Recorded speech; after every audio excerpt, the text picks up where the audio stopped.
As I stood in our living room, watching Richard pace, a sense of dread washed over me. This was the morning we were supposed to embark on our 30th anniversary trip, a journey that promised to rekindle the flame in our marriage that had been flickering out over the years. But Richard, my husband of 3 decades, was a picture of anxiety and distance, not the excited partner I had expected. "Richard, is everything okay? You seem preoccupied," I asked, my voice laced with concern. It was unlike him to be so distracted, especially today. He stopped pacing and turned to me. His eyes, once a source of warmth and comfort, now evaded mine as if hiding a painful secret.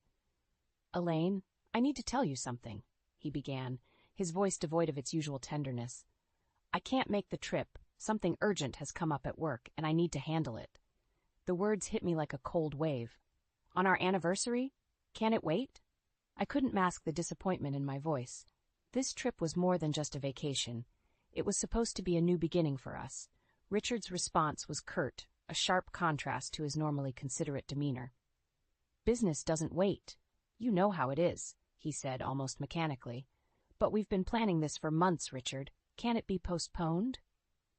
I pressed on, hoping for some indication that he shared my disappointment. "It's not negotiable, Elaine."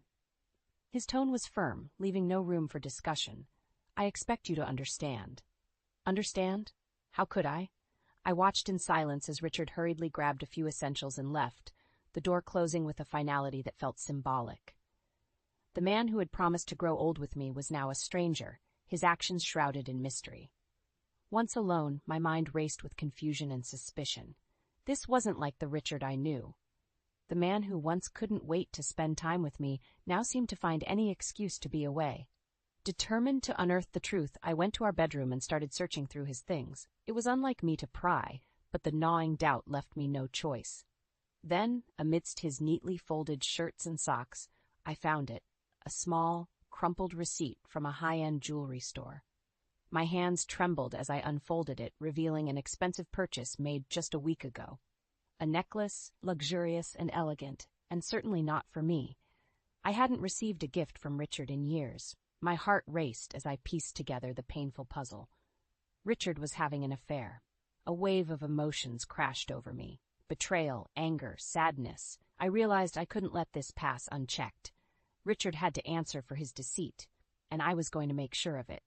The trip might have been canceled, but my journey to confront the truth and demand accountability from the man I thought I knew had just begun. The house felt eerily silent after Richard left. I sat at the dining table, the crumpled receipt from the jewelry store in front of me.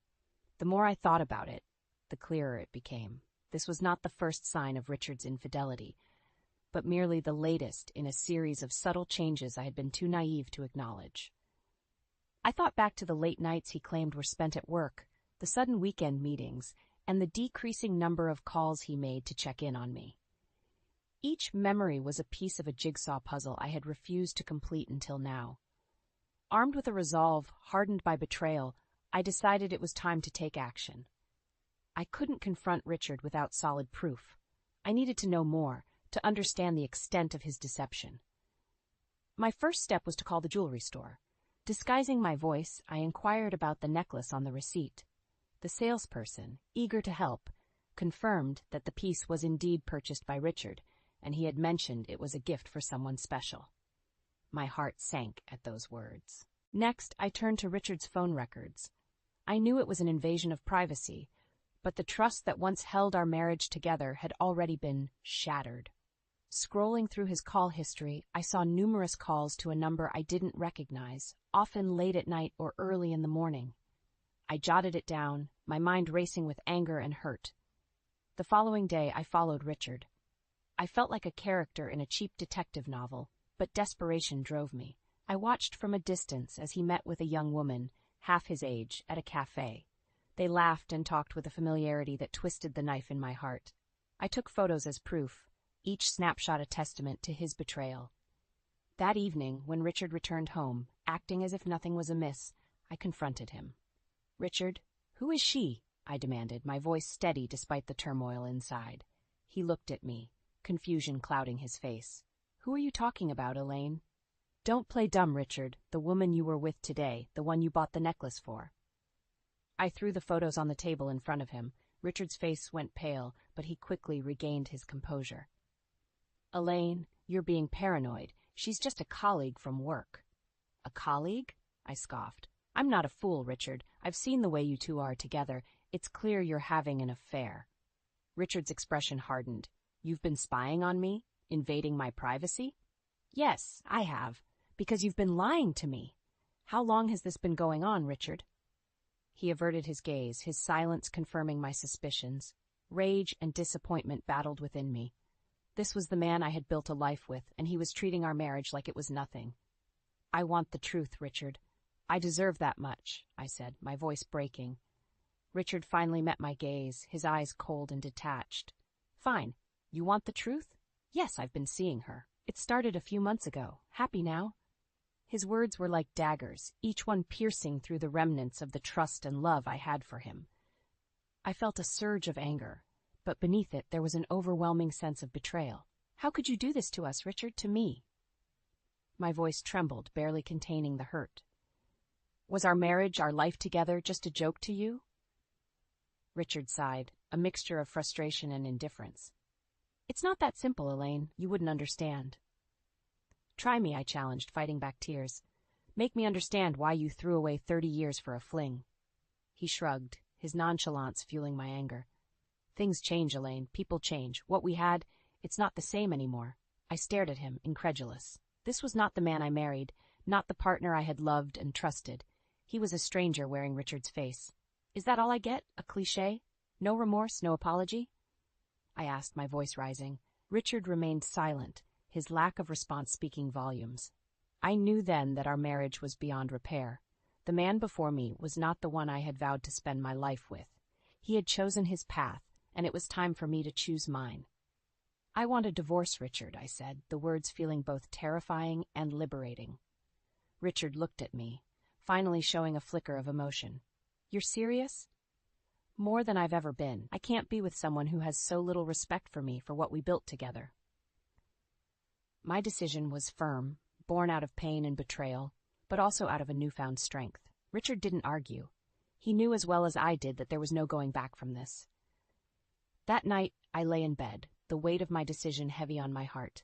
I had lost the man I loved, but in the process, I had found a part of myself that I didn't know existed. A part that was strong, resilient, and ready to face a new beginning. The morning after confronting Richard about his affair, I woke up feeling like I was in the middle of a nightmare. The comfort of our bedroom now felt like a hollow shell of the life we had built together. I sat up, knowing that today was not just another day.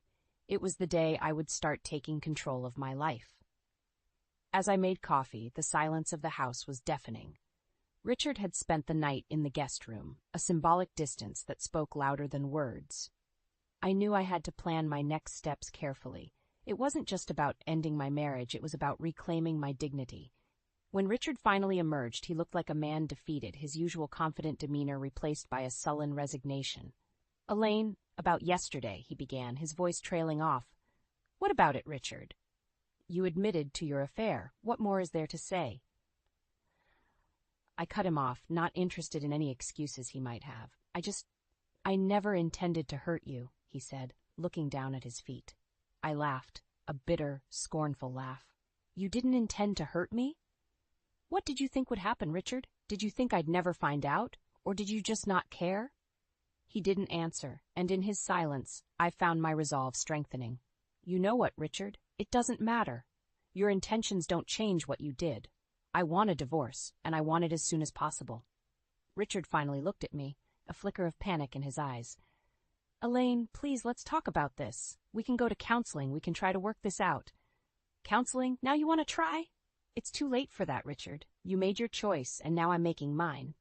I could see the realization dawning on him that I was serious. For years I had put his needs before mine, forgiving his shortcomings and overlooking his flaws. But not anymore. Elaine, I'm sorry, he finally muttered.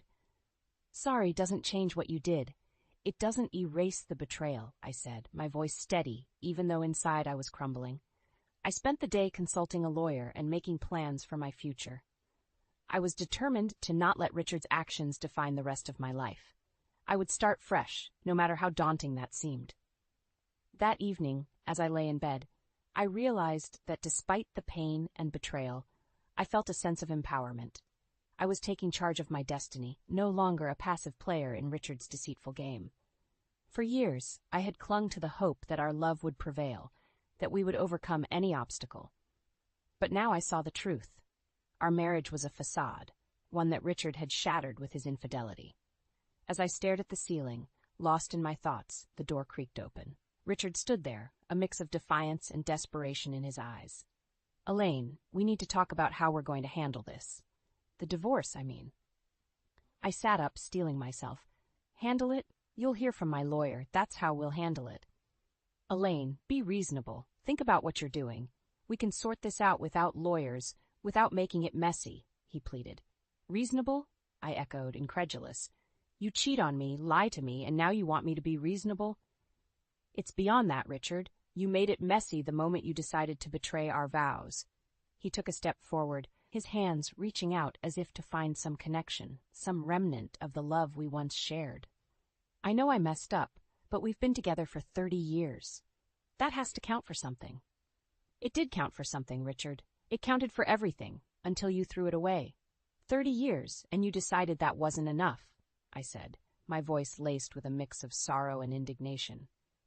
Richard's face fell, the reality of the situation finally sinking in. "So that's it then? You're just going to throw away everything we had?" "Throw away? No, Richard, you threw it away. I'm just picking up the pieces," I replied, my resolve unwavering.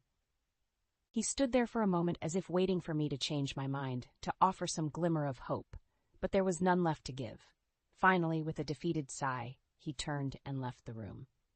Lying in the dark, I realized the enormity of the path ahead.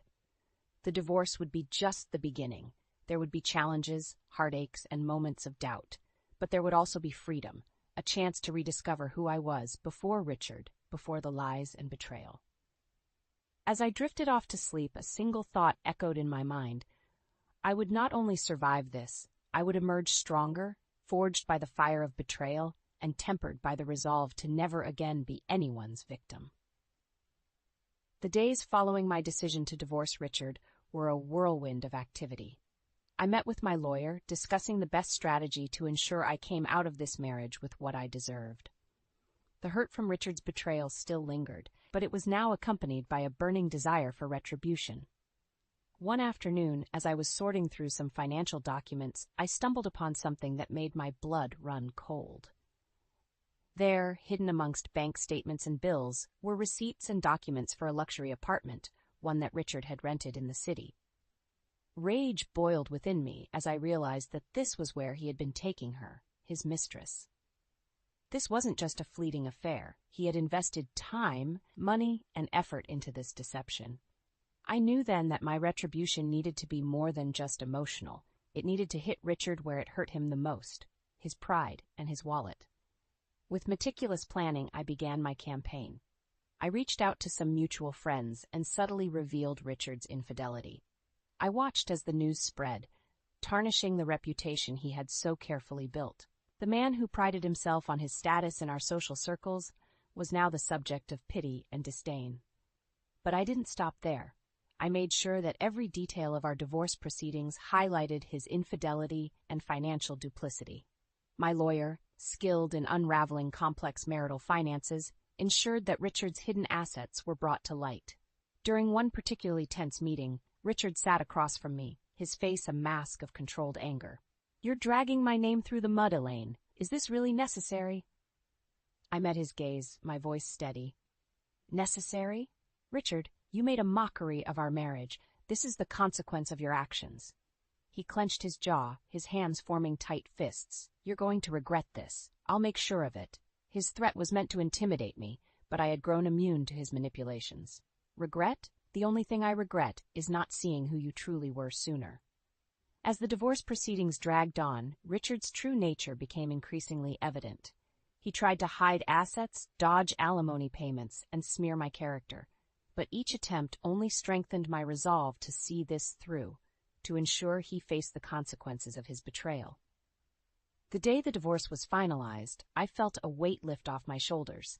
I had won a significant portion of our shared assets, and Richard was ordered to pay a substantial amount in alimony. But more than the financial victory, it was the knowledge that I had stood up to him, that I had not let his betrayal define me, that felt like my greatest triumph. As I walked out of the courtroom, I knew that this was just the beginning of my new life. A life where I was no longer bound to a man who had shown me nothing but deceit. A life where I could finally start to heal and move forward. With the divorce finalized, I found myself standing at the threshold of a new chapter in my life. The sense of liberation was overwhelming, yet daunting. For the first time in years, my future was mine to shape, free from Richard's deceitful shadow.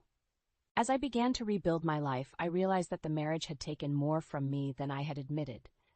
My interests, passions, and friendships had been sidelined in my efforts to be the perfect wife to Richard. Now it was time to rediscover Elaine Thompson, the woman before the wife. I started by reconnecting with old friends, many of whom I had lost touch with during my marriage. As I shared my story, I found a network of support and understanding. Their indignation at Richard's actions and their admiration for my strength in facing him gave me a sense of vindication. One evening, over dinner with a group of close friends, the conversation inevitably turned to Richard and the aftermath of our divorce.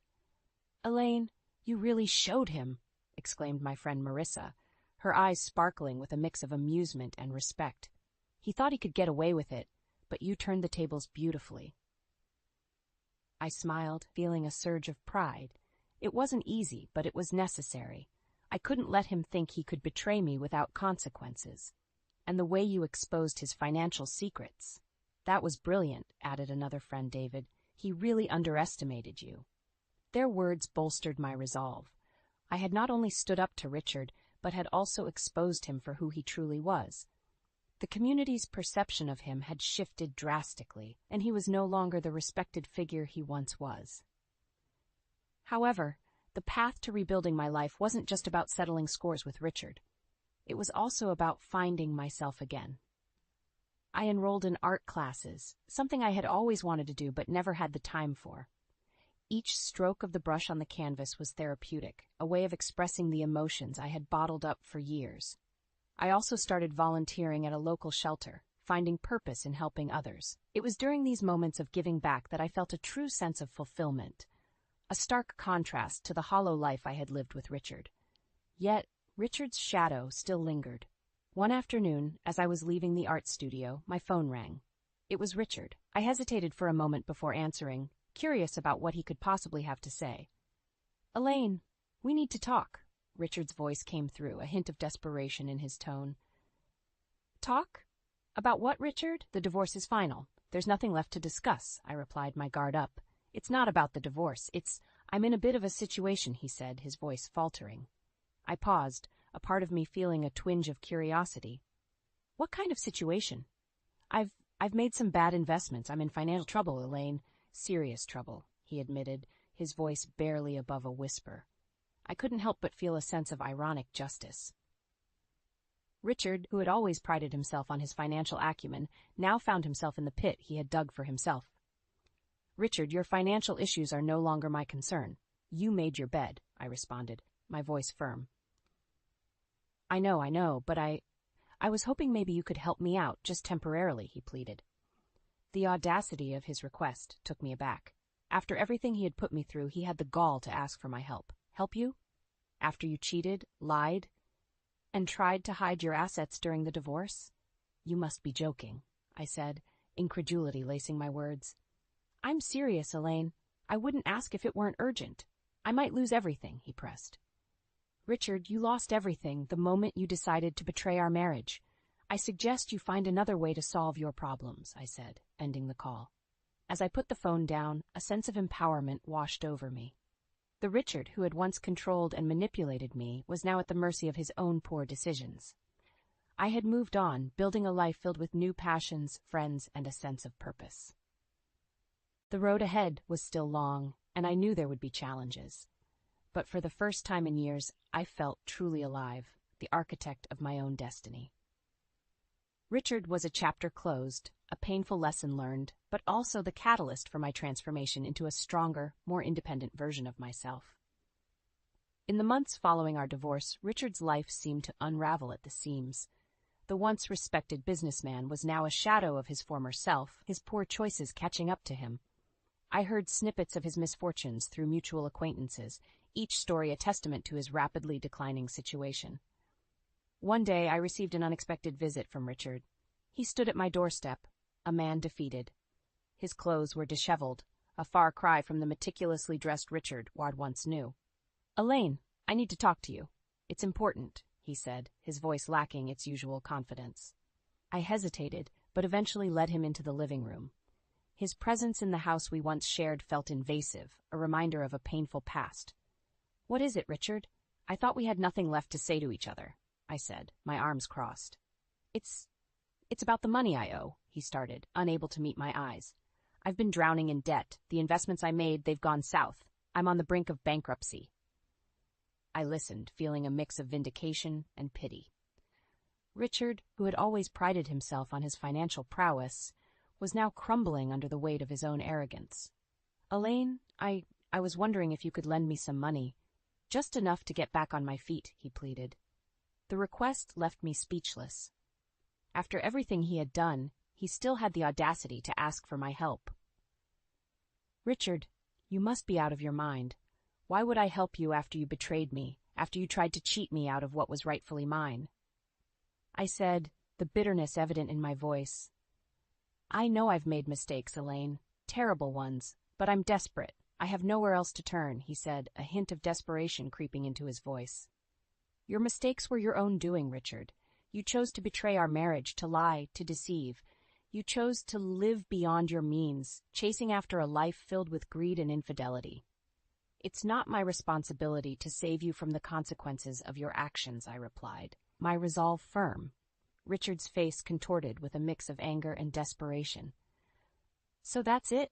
You're just going to watch me fall? You didn't seem to have any qualms watching our marriage fall apart. You made your choices, Richard. Now you have to live with them," I said, standing my ground. He looked around the room, a room that once symbolized our life together, now a symbol of his downfall. "I never thought it would come to this. I thought I could handle everything." "Thinking you could handle everything was your biggest mistake. You overestimated yourself, and now you're paying the price," I said, the finality in my voice signaling the end of our conversation. Richard stood up, a broken man. As he walked to the door, he turned to me one last time.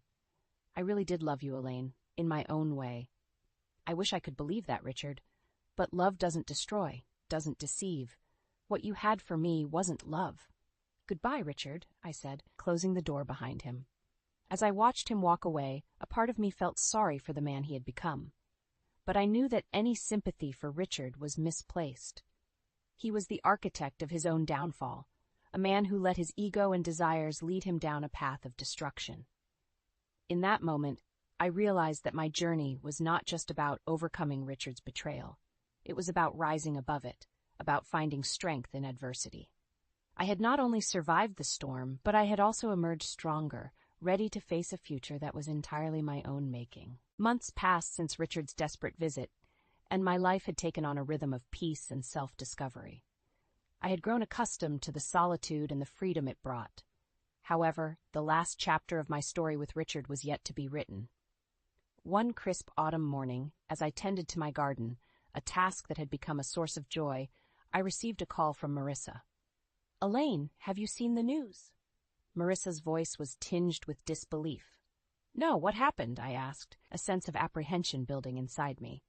"It's Richard. He's been arrested for embezzlement and fraud. It's all over the news," she said. I stood in silence, the phone almost slipping from my hand. The news was shocking, yet somehow it felt like an inevitable conclusion to Richard's self-destructive path. "Are you okay, Elaine?" Marissa asked, concern evident in her voice. I don't know. I need some time to process this," I replied, my mind racing. I spent the day in a daze, reflecting on the entirety of our shared history. Richard, the man I once loved and trusted, had fallen so far from the person I thought he was. His arrest was a stark reminder of the consequences of greed and betrayal. That evening, as I sat by the fireplace, a sense of clarity washed over me. Richard's downfall was not my doing, but the result of his own choices. I had moved on, building a life that was no longer overshadowed by his deceit. The next day, a letter arrived from Richard. His handwriting was shaky, the words of a broken man. He wrote of his regrets, his mistakes, and his realization of the pain he had caused. He asked for my forgiveness, not expecting redemption, but seeking some solace in his remorse. I read the letter several times, each reading bringing a wave of mixed emotions. In the end, I decided to not respond. Forgiveness was a journey, and I was not ready to embark on it, at least not for Richard. As I moved forward with my life, I found strength in the lessons I had learned. The pain of betrayal had been transformed into a resilience that guided me. I had found a sense of purpose in my passions and a community that valued and supported me. The final chapter of my story with Richard had closed, not with revenge, but with the realization that my happiness and peace were no longer tied to him or his actions. I had reclaimed my life, not as a victim of Richard's betrayal, but as a survivor, stronger and more self-assured. In the solitude of my garden, I found moments of reflection. The blooming flowers with their vibrant colors and resilience reminded me of my journey. Like them, I had weathered storms, but I had emerged more beautiful and robust. My story with Richard was a chapter of my past, a painful lesson in love and trust. But it was also a chapter that forged me into the person I am today, independent, strong, and content in my own skin. As I looked towards the future, I realized that my life was now a blank canvas, ready for new experiences, new joys, and new challenges. I was no longer defined by my past, but empowered by it. I had found a new sense of self, one that was not reliant on anyone else for validation or happiness. Richard's downfall, though tragic, served as a stark reminder of the consequences of living a life driven by deceit and selfishness. It reinforced my belief in living authentically, with integrity and respect for myself and others. In the end, the greatest revenge was not in seeing Richard fall, but in seeing myself rise. I had turned my pain into power, my betrayal into strength. My life was now my own, a beautiful testament to the resilience of the human spirit. As I closed the chapter on Richard and our shared past, I embraced the unknown future with open arms, ready to write new stories, create new memories, and live a life filled with purpose and joy.